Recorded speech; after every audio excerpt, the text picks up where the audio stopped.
We've all experienced loss in our lives. It's an inevitable part of the human condition, something that touches each and every one of us at some point.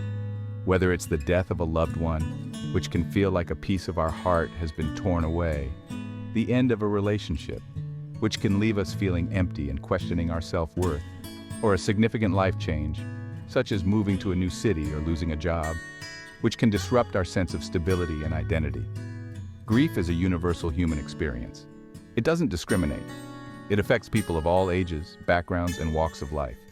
It's that messy, complicated, and often overwhelming feeling that can leave us feeling lost and uncertain. It can manifest in many ways, from deep sadness and anger to confusion and numbness. Dealing with grief is a highly personal process, but certain steps and strategies can help people navigate this difficult time. It's important to remember that there's no right or wrong way to grieve. Each person's journey is unique. In this video, we'll explore 10 essential steps to help you cope with grief and begin the healing process. These steps are designed to provide guidance and support as you work through your emotions.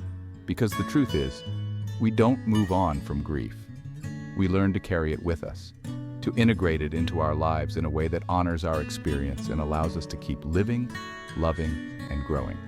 Grief becomes a part of our story, shaping who we are and how we see the world. We're going to talk about the importance of acknowledging our pain, allowing ourselves to grieve authentically, and seeking support from others. It's crucial to give ourselves permission to feel and express our emotions without judgment.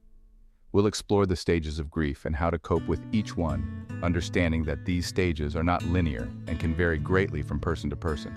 And we'll discuss the significance of self-care, creating rituals, and finding meaning in the midst of loss. Self-care is not just about physical well-being, but also about nurturing our emotional and mental health. Remember, healing from grief is not a linear process. It's a journey with many twists and turns, and it's okay to take it one step at a time. There will be good days and bad days, moments of progress and setbacks along the way. It's important to be patient with ourselves and recognize that healing is a gradual process.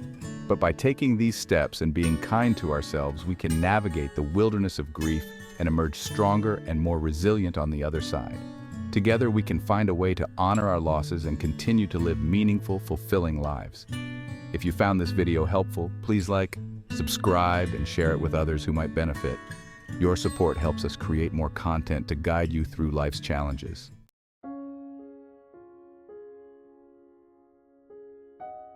One of the most important things we can do when facing grief is to acknowledge and name our pain. We live in a culture that often encourages us to stay strong and move on quickly from difficult emotions. But the truth is, we can't heal what we don't acknowledge. When we try to suppress or deny our grief, it doesn't just disappear.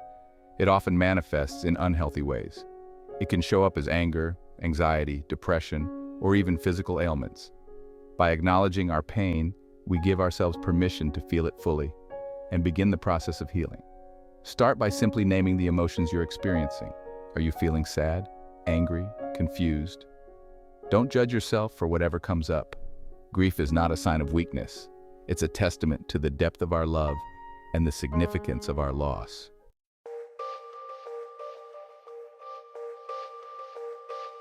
Grief is not a linear process with a defined timeline. There's no right or wrong way to grieve, and there's no set timetable for healing. Yet, we often put pressure on ourselves to get over it quickly, as if grief were a race we need to win. We might compare our grief to others and judge ourselves for not healing fast enough. But the truth is, everyone grieves differently, and comparison only leads to shame and self-judgment. Allow yourself the time and space you need to grieve without judgment. Give yourself permission to cry, to scream, to withdraw, to do whatever you need to do to process your emotions. There's no need to apologize for your grief or to pretend you're okay when you're not.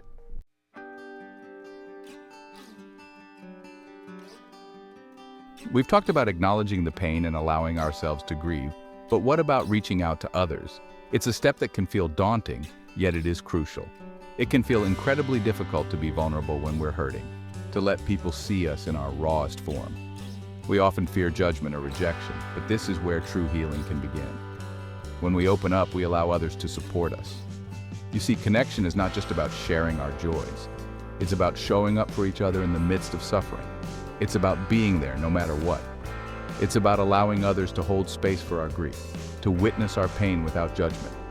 This kind of support can be incredibly healing. Think about the people in your life who you trust, who you know are good listeners. These are the people who can offer a safe harbor in the storm. Reach out to them. Let them know you're struggling.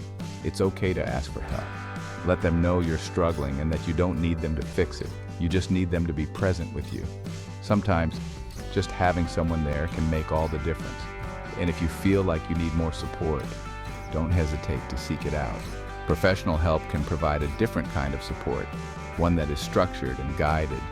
Please know that seeking professional help is not a sign of weakness, but a sign of incredible strength.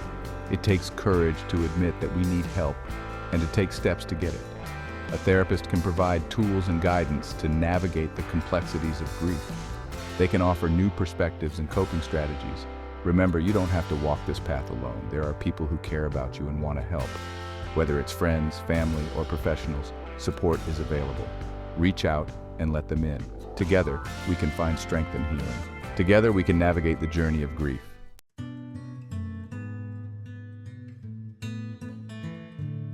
Grief is not just an emotional experience, it's a deeply physical one too. We might feel the weight of sadness in our chests, the exhaustion in our bones, or the inability to focus our minds.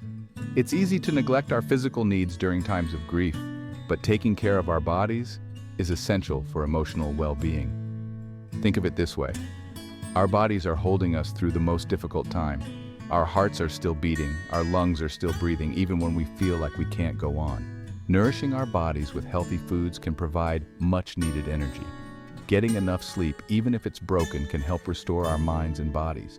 Even gentle movement, like a walk in nature or some gentle stretching, can help release tension and calm our nervous systems.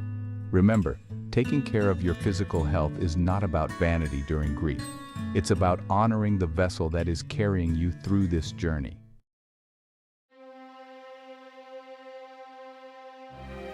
Over the years, I've come to understand that grief is not a linear process. It doesn't follow a straight line or a predictable timeline. It's messy, it's unpredictable, and it looks different for everyone. But there are some common stages that many people experience, and understanding these stages can provide a roadmap for navigating our own grief journeys. You might have heard of the 5 stages of grief: denial, anger, bargaining, depression, and acceptance.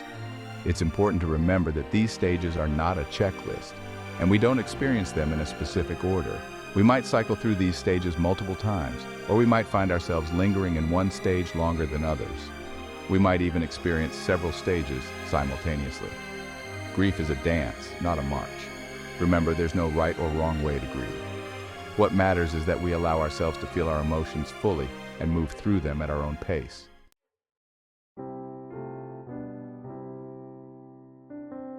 We often think of rituals as formal ceremonies, but they can be deeply personal and private.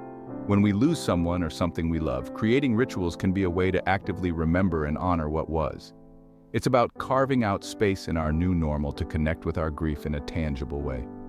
Think about the things that brought you joy, the shared jokes, the songs that always played in the car.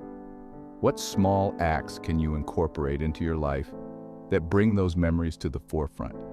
Maybe it's baking their favorite cookies on their birthday or listening to their favorite album while looking through old photos.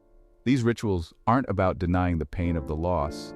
They are about choosing to remember the love, the laughter, and the light. They are about honoring the impact that person or experience had on your life, even as you move forward. It's a way to say, you mattered, and you are still a part of my story.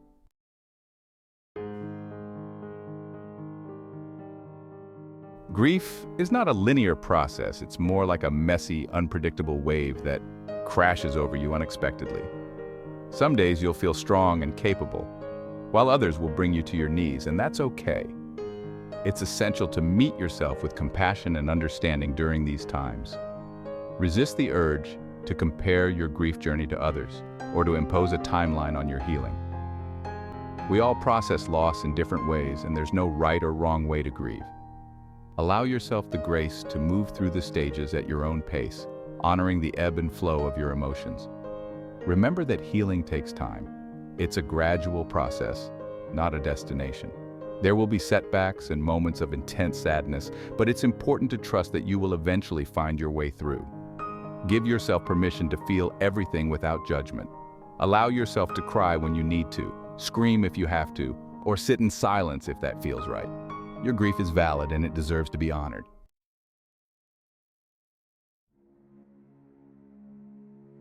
As you begin to heal, there will come a time when you feel a subtle shift within yourself. The fog of grief may not have completely lifted, but you'll start to see glimmers of light peeking through the clouds.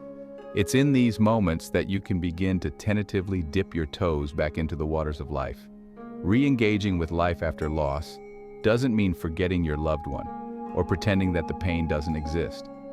It's about learning to live alongside the grief, carrying their memory with you as you slowly start to embrace the world again. Start small. It could be as simple as taking a walk in the park, picking up a book you've been wanting to read, or calling a friend you haven't spoken to in a while. These seemingly insignificant acts can feel monumental after a period of intense grief. Remember, it's okay to experience moments of joy and pleasure, even as you grieve.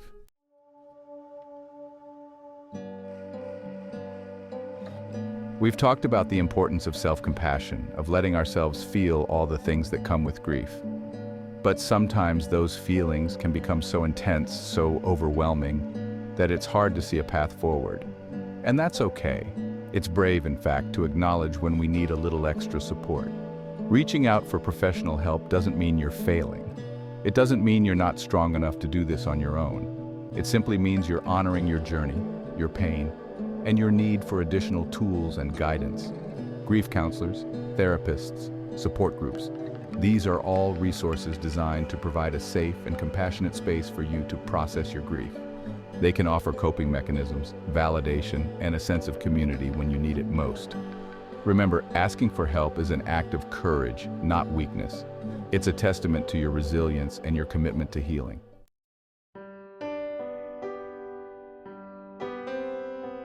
Grief isn't a straight line, a clear path from point A to point B.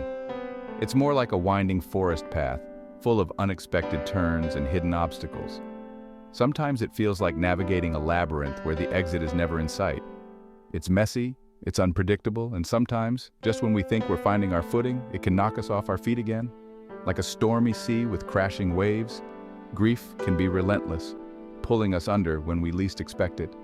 But each time we stumble and fall, we also find the strength to get back up. We might have moments, even days or weeks, where we feel a sense of peace, of acceptance. These moments are like a peaceful sunrise, a reminder that calm can follow the storm. We might find ourselves smiling in a serene environment, feeling a fleeting sense of normalcy. And then, seemingly out of nowhere, a memory, a song, a familiar scent can trigger a wave of grief that can feel as intense as it did in the early days. This is completely normal. It's like waves crashing on the shore, sometimes gentle, sometimes overwhelming, but always a part of the ocean's rhythm. It's part of the human experience of loss. We are not alone in this journey. People around the world from all walks of life share this common thread of grief. It's a universal experience that connects us, reminding us of our shared humanity. Our grief journeys are as unique as our fingerprints, and they unfold in their own time. Just as no two fingerprints are the same, no two grief experiences are identical. Each person's path is different, shaped by their own memories, relationships, and emotions, anniversaries, holidays, birthdays. These are often significant dates that can bring up a mix of emotions. These moments can be bittersweet, filled with both joy and sorrow. Celebrating a holiday or a birthday can bring back memories of happier times, while also highlighting the absence of our loved ones. We might feel joy alongside sadness, gratitude intertwined with longing. It's a complex tapestry of emotions, where laughter and tears coexist. Sharing these moments with friends and family can help us navigate the emotional landscape, finding comfort in their presence. It's important to allow ourselves to feel all of it, to honor the complexity of our grief. Journaling, attending a candlelight vigil, or simply embracing ourselves can be powerful ways to process our emotions. These acts of self-care remind us that it's okay to feel deeply. We don't have to pretend to be okay or to have it all figured out. It's perfectly fine to look out a rainy window, sit alone on a bench, or accept a comforting hand on our shoulder. These moments of vulnerability are part of the healing process. It's okay to say, "This is hard," to let ourselves feel the weight of our sadness. Crying with a supportive friend, hugging a pillow, or simply sitting with a sad expression can be cathartic. Acknowledging our pain is the first step towards healing. And when those waves of grief do come, as they inevitably will, it's about finding ways to ride them out. Whether it's surfing the waves, meditating by the sea, or walking on a beach, these activities can help us find balance and perspective. To practice self-compassion, to lean on our support systems, and to remind ourselves that we've navigated these waters before, and we can do it again. Receiving a hug from a friend, attending a group therapy session, or smiling while looking at a photo album can reinforce our resilience. Healing from grief doesn't mean forgetting or moving on. It means finding a new way to live with our loss, holding on to the memories while continuing to grow. Whether it's holding a keepsake, looking at the sky with a sense of peace, or planting a tree in memory, these acts symbolize our ongoing journey towards healing.